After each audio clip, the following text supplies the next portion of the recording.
Thank you. Have a good day.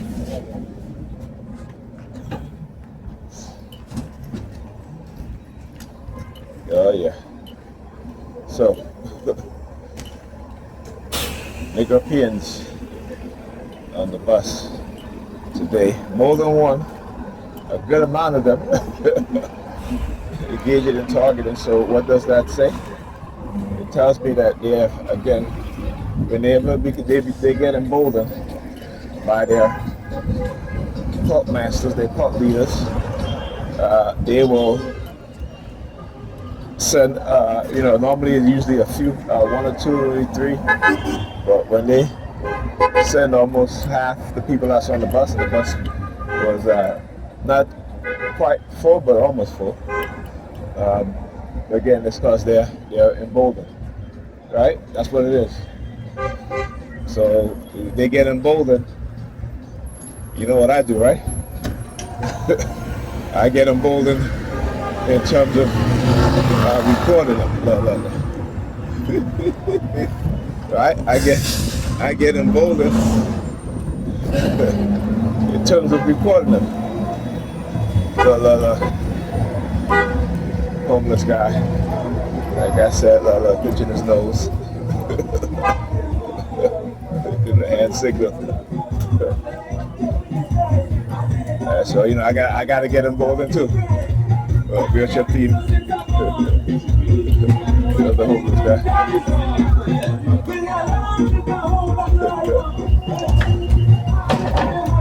It's all part of the Icarus program, right? That's what they do.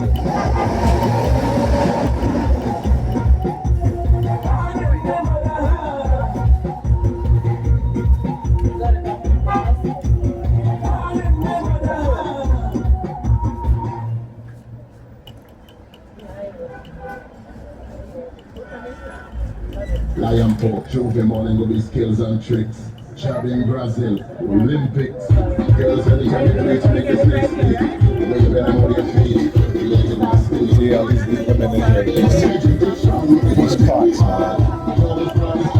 These walkers, it's like, that you can barely get on the bus.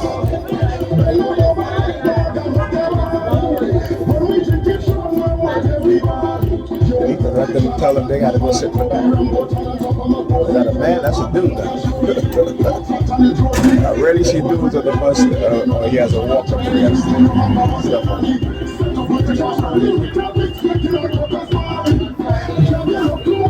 Man.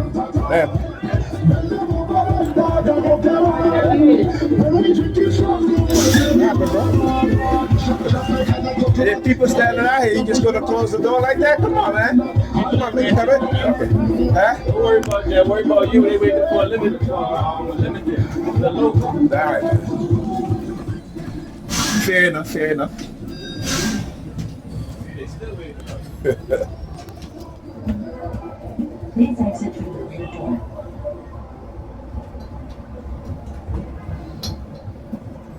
Guess you thought I was one of them, huh?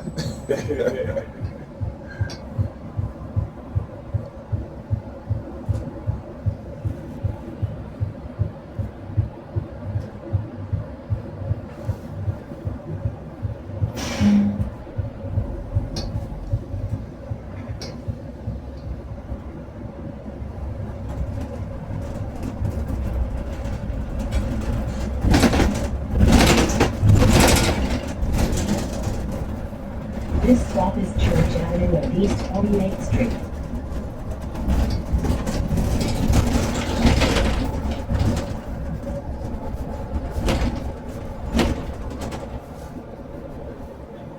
Next stop, Church Avenue and East 46th Street.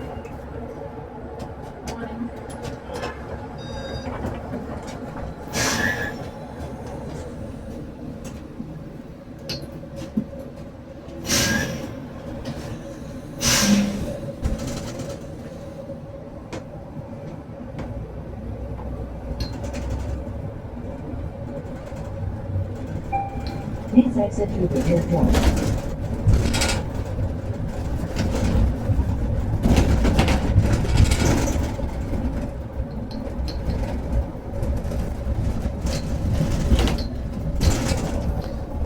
This stop is Church Avenue and East 43rd Street.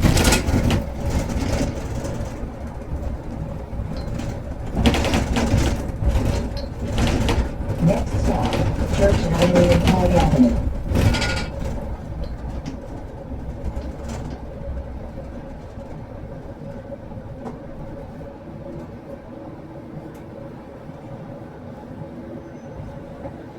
This stop is Church Avenue and Torrey Avenue.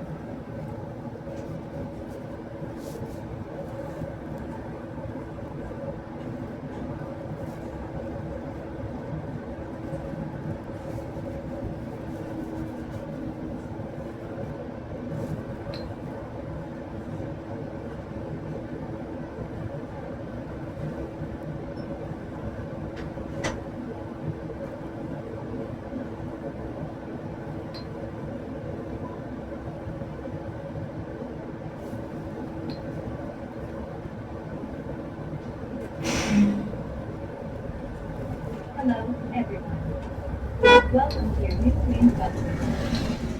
We have redesigned bus services throughout the borough to bring you service that's more direct, more reliable, and connected to all stations. See the new route at nta.info. Thanks for riding with us.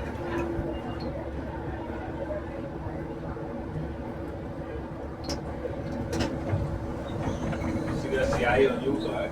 Yeah? You got CIA on you. Cool. She can't see me, so I don't know what eye she has on me, bro. That's alright, man. These modern women, you gotta leave them alone, my brother. Please exit through the rear door.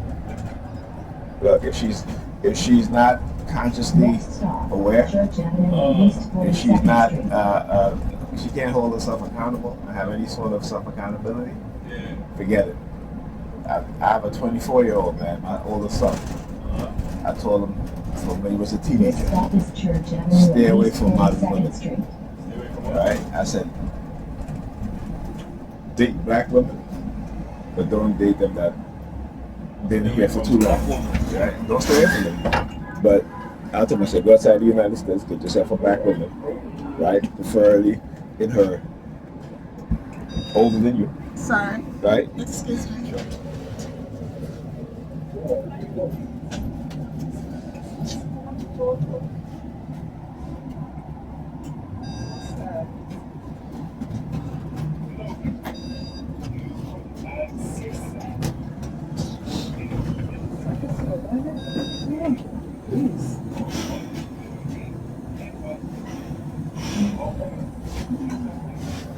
All right. So I told him, I said, you know, as a young black man, I said, you want to only date black women, Next stop, but not the modern Church type. Avenue and East 39th I said, Street. you get older. I told myself, from your time you start working till you're 30, you save. You save. It's still with his mother. I said, you save 80% of your salary for a decade. 80%. So you're living with your mother, or 30%. You do a 30, because you're living with your mother. So and she live in a rent stabilized apartment. So you know what I'm saying? I said, you save. I said, when you 30, save your money, have a business plan, Please exit through the rear stay away from these women because they will deplete your financial resources and give you headaches, right? I told myself, you go out there, you find a black woman who came, if she lives in the United States, make sure that she wasn't raised here. You know what I'm saying? I feel that. Because the women that are raised here, right? Yeah, they got different parts of the Yeah, it's don't get me wrong, I love my sisters, right? But they lack the ability to have any sort of discernment, right? To help hold themselves accountable, and their mindset today are of the Jezebel mindset. They're over sexualized. You know what I'm saying? And it's not their fault, but they don't want to realize what's going on. You know, they don't want to realize the war that we're in, right? So they sacrifice their children. And when I say they sacrifice their children, those that are raising children in the home with no fathers in the home don't care of the negative outcome that these kids, the majority of those kids, will have when they grow up and become adults. And again, this is factual. You know what I'm saying? This is factual. Our women don't care enough about their children to compromise to be a partner, a supporter. What the shit that they said that they want, they're not that. But we as men have to be that. Understand that, right? They want you to be supportive. They want you to fund their delusional lifestyle. You know what I'm saying? But you can't tell them anything. You can't correct them. You can't hold them accountable. You understand? The mindset has been so corrupted. Right? And then our women are the most religious. Right? The most religious. But yet do everything that contradicts what they say they believe in. Everything. Okay? Not some, everything. Right? So as you as a black man, I'm telling you, you're a young man. Right? Find a woman who's self-aware, who will hold herself accountable.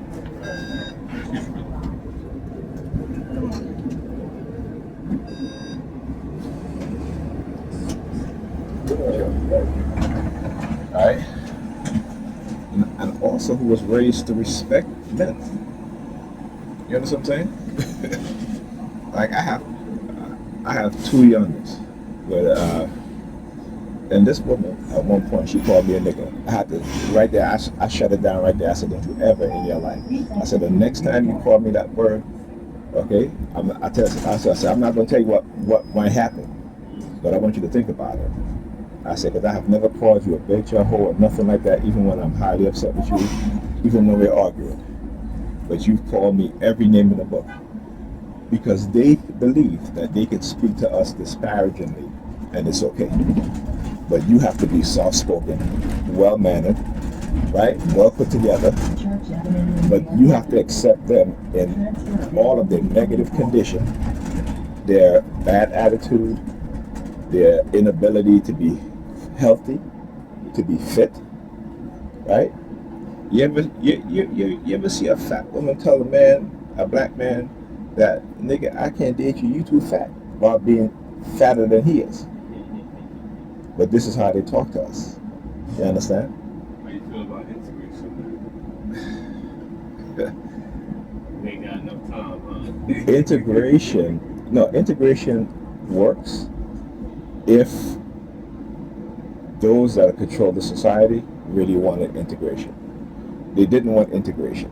What they saw was black people as a commodity. Oh, integration, right? Oh, okay.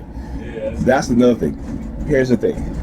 As black people, we have to understand that when it comes to dating, particularly white people, right, that the majority of them fetishize us. So white women fetishize black men, white men fetishize black women. My thing is this: date who you want to date. But as a black man and black woman, that should be in the front of your mind.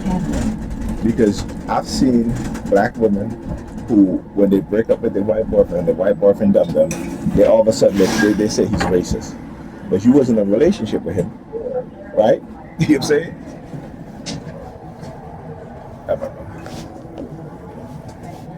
You wasn't in a relationship with him.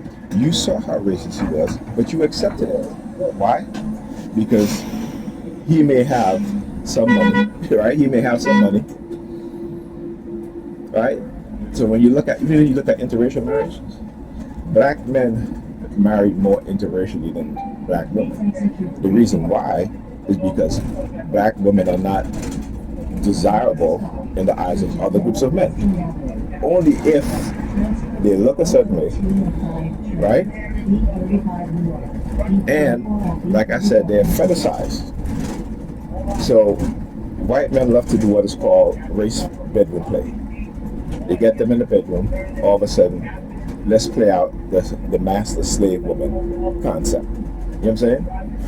And a lot of black women participate in it, but eventually it takes a devastating toll on them, right? Because white people have not given up on the idea of putting us back into slavery. And white men will use their power, not only their economic power, but the power that they know that the image of Christ is a white man with blue eyes in the minds and subconsciousness of black women, of our black women. That's part of the reason why they don't respect you as a black man, because they don't see you as their savior. You understand what I'm saying? It is a deep psychological conditioning. When the women in your group don't see their men in their group as their saviors, right? That's a problem. That means that they're raising sons who subconsciously they don't see as future saviors of other black women. You understand what I'm saying? So you got to think, you have to be able to think on a deeper critical level. We are conditioned to think on surface level shit. Psychology is one of the greatest weapons of oppressors. There still are oppressors. Don't think that they're not, okay? All right? Do me a favor, my brother. Look up the term cognitive warfare. Cognitive warfare. And then go look at images of China within 3 decades, what China has done. Hello. Sure, man. Sorry. When somebody in the back is calling and telling you that they need the back door, you can't hear them because he's talking.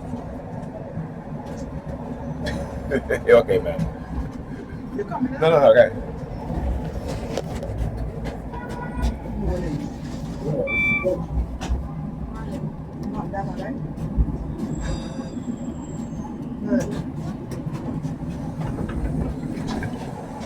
Let me tell you.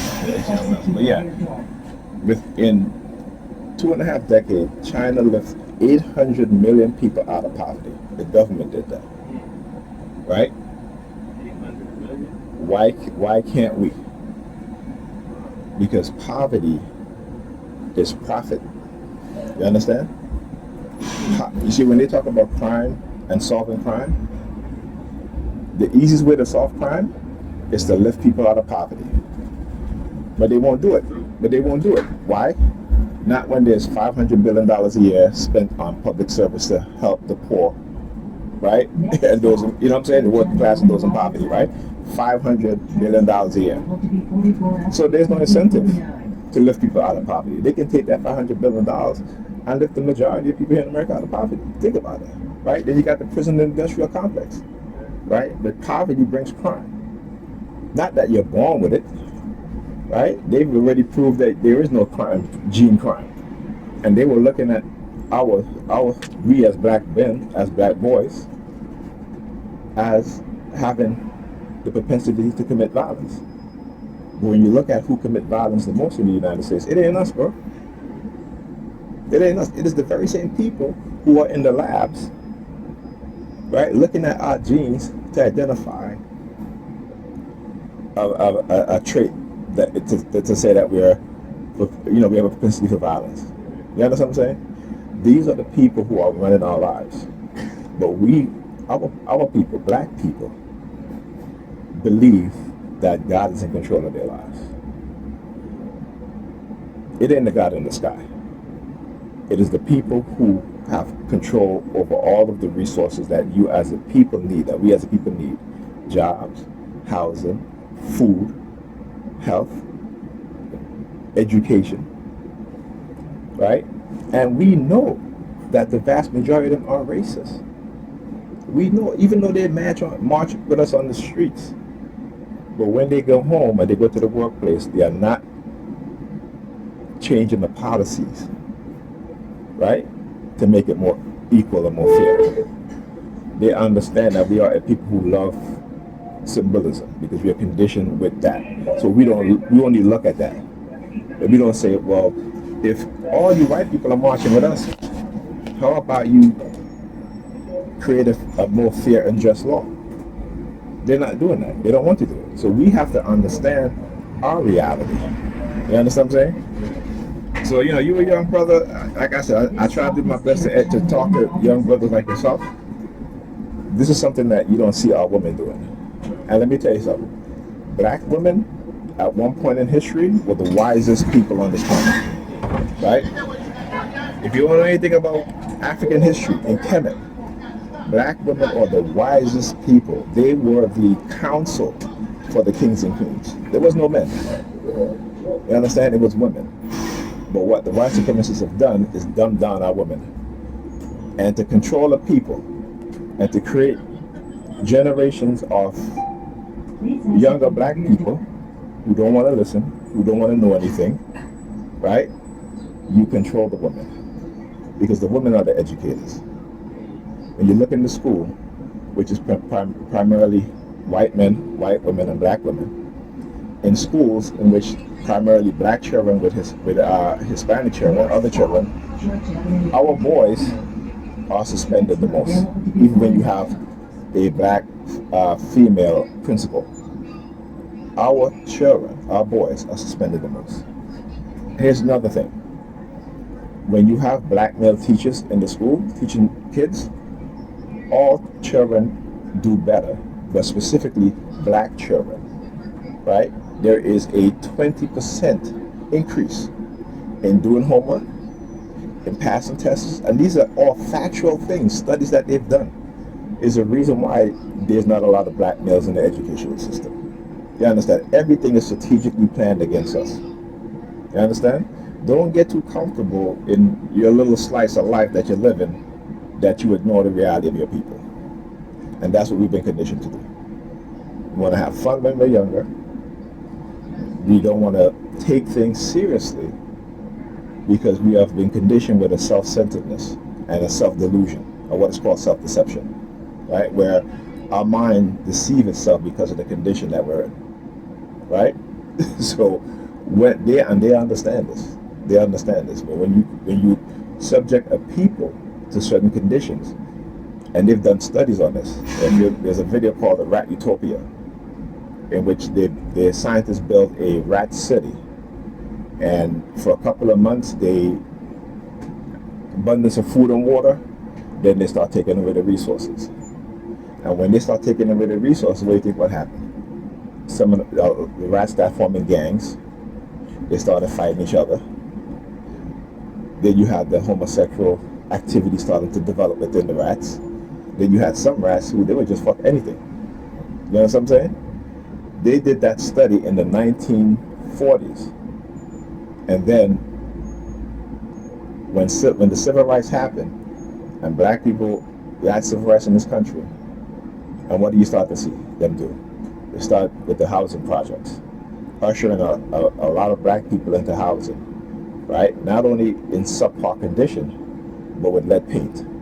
Even today, tens of thousands of children, black children in New York, are poisoned with lead. And you know what lead does to the mind? Lead diminishes your cognitive ability to learn, your ability to regulate your emotions, right? And if you was a child and you're poisoned with lead, you are more likely to have a violent life, meaning that you're more likely to engage in violence. We don't think about these things. You understand what I'm saying? This is warfare that we've been in that we ignore, right? Because we're in the church, praying to God for whatever. Listen, my father was a pastor. My mother a deaconess. You understand what I'm saying? And I thank goodness for people like Dr. John Henry Clark, Dr. Yusuf Ben Joachim, Dr. Francis Cress Wilson, Dr. Asa Hilliard, who did the work for us to teach us our history, to teach us the psychology of white people, so that we can understand what did they do to them. They sabotaged their career so that we wouldn't get that knowledge. They destroyed the black bookstore. The first bookstore in America that they destroyed was the black bookstore. Why? Because a lot of black scholars were writing books on our history, on the psychology of white people and how they engage it. So if you as a young man don't have anybody around you to teach you these things, you're lost, my brother. You're lost in the sauce. You become a pawn. And I always say this, white people play chess. They remove our kings, our queens, our knights, right? And our bishops. And they leave the rooks and the pawns. The rooks are your pastors, are your celebrity leaders who they put in front of us, or your politicians who don't do anything for us, right? So when you're looking at rooks as kings and queens, which naturally they're not, and they remove your true kings and queens and your protectors and your educators, what happened to the people, right? Meaning that all that's left is pawns. to be manipulated by ropes. All right, my brother. Take a good day. Have a good day. Oh yeah. Oh yeah. Negropeans are out today. I already seen this form of targeting. All right, look. Recruited now, applying now, New York State Police. Look at what she's standing there, the white woman again. What is she standing over there doing, right? What's she standing over there doing? Tell you, they'll always introduce certain people, right? The white woman sparingly, the white man sparingly, depending on how they're trying to target me, right? Depending on what type of subliminal message they're trying to send. So we gotta understand exactly what it is that they're doing. Right? We gotta understand how they're engaging in psychological warfare. And we gotta understand how to fight back. Even with the enemies who look like us. Right? Even the Negropeans. Because they are the enemies of black men and black women. As I told the bus driver, when our women are high believers, right? When they only want to believe in Jesus, they see Jesus as, in their image of Jesus, their savior in their mind is a white man, blonde hair, blue eyes. Okay? You and I, as black men, they will never see us as their saviors. And not only that, the white racists and the white supremacist society make sure of it by doing what? Engaging in economic warfare against black men. Right? But they love to tell our women they are the backbone of the community, but they don't build anything in the community. Right? Except, creating followers of Jesus Christ, Christianity, right? By other people, a group of women are helping their men build, all right? Then how did they do that? How did they do that? By supporting those men, right? By supporting their dreams, their vision. But not only that, by understanding who their men are, right? By being good, supportive husband and wives, good supportive wives, right? And the dog shit all over the damn sidewalk. Anyhow, right? So they support their men. Our women are running away from the men, running away from any sort of accountability. If a man can be masculine, but you gotta have a 6-figure job, right? A nice car, a nice house, a nice apartment, or what they perceive that he has to have. But that's only temporary because it doesn't last. Because sooner or later, right, when that man tells them, you can't wear that outside, they don't want to listen. When they start spending his money without even thinking about what he's trying to do in the future, right, they got a problem with that, And so, again, like I said, like I told the brother, I understand this. It is not our fault, and it is not their fault. But black men and men in general will come to an awakening much sooner than the women, and particularly when the women don't want to know anything about the war that's being done on them, their men, as well as their children, and they participate in it, right? Ignorantly, most of them, right? Some of them willing participant of white supremacy because they feel that black men are not in the position, and what they want black men to do what?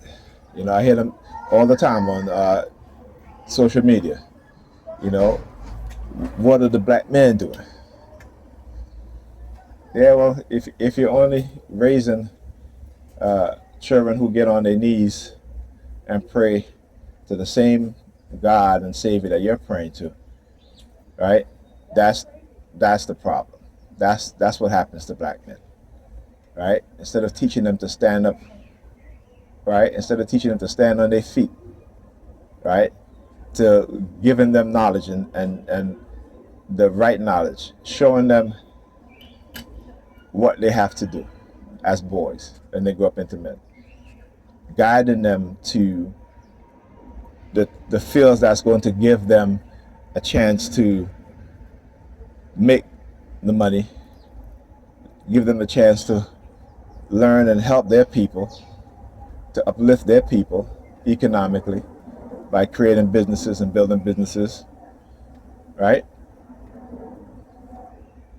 But that's not the mindset. We're like the preachers in the church. We just take from one another, just like how they take from us. All right? Understand the conditioned mindset. Talk to you guys in the next video.